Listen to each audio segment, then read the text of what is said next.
CBS 21 Political Insiders with Rob Hanrahan. Welcome back. We're joined by our political insiders, Republican strategist Charlie Giroux and Democratic strategist Mark Singal. Guys, thanks for coming in today. A busy day going on. We have the president in Pittsburgh. There he is, video from just a few moments ago outside the Tree of Life Synagogue. And Mark, I'll go to you first. The mayor out there, Bill Peduto, and some of the Jewish leaders had started asking yesterday for the president to delay this trip a week. Yeah. And when the president did get there, there were a lot of people gathered on the streets. It wasn't just the local elected officials. Some of the families were asking for some time as well. They wanted time to bury their dead, to grieve a little bit by themselves, and to not make a spectacle of this, because you tie up traffic and there's all kinds of concerns. The president always has a right to show his grief and always has a right to offer condolences, but the timing was just a little off, I think. Charlie, your thoughts? Well, there were also many Jewish leaders asking him to come, Rob, and the problem is, for the president's critics, he's damned if he does and damned if he doesn't. If he goes, it's wrong. If he doesn't go, it's wrong. I think he did the appropriate thing. This is what presidents do. They express the grief of the nation, and they carry that message with them, and they do it in a timely fashion. Okay, we are headed right down the pipe now, right into the midterms. We've got 1 week left.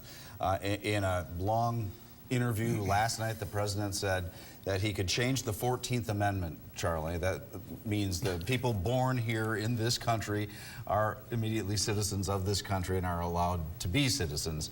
He says he can do that with executive order. Number one, in your opinion, can he? Number two, if he can't, why would he have said that?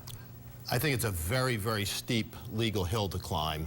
The 14th Amendment, by the way, is one of the Republicans' pride and joy. It goes back to the 19th century, post-Civil War time, when the issue was African Americans and whether they had the full right of citizenship. And the 14th Amendment was passed largely to settle that question. It's been tried before the courts several times and has been upheld once in, I think, the late 19th century and once much more late in the 20th century on the plain language of the amendment. The only issue that I can think of that might play into this is the under the jurisdiction of clause, which is in the 14th Amendment, and some say that illegal immigrants aren't under the jurisdiction of. I believe that's a stretch. It's one of the shortest amendments written. It's very simple in the way it's laid out. Mark, the Democratic take on that, when you heard about this, what did you think? It's nonsense, and it's, I'll be more direct than Charlie will be. No, he can't do this. You can't unilaterally, as President of the United States, just scratch out pieces of the Constitution. And I think he knows that. What's at work here is even more sinister than that. I think this is yet another Trumpian distraction as we get toward the midterms. He's trying to take people's eyes off of the issues and remind them that he's anti-immigrant, and he's throwing out red meat to his base by invoking this particular change in the Constitution. It's unfortunate, it's wrong, and he's mistaken. Charlie, in 15 seconds, I mean, that's what he does best. Well, if the issue is that people ought to come here legally, I think it inures to the president's advantage. And that's what this debate has been largely about, is how do you come here as an immigrant? Do you come here properly, legally, and through the appropriate channels, or do you come here some other way? That's always been a trump card for Donald J. Yes, it has. Charlie, Mark, thank you.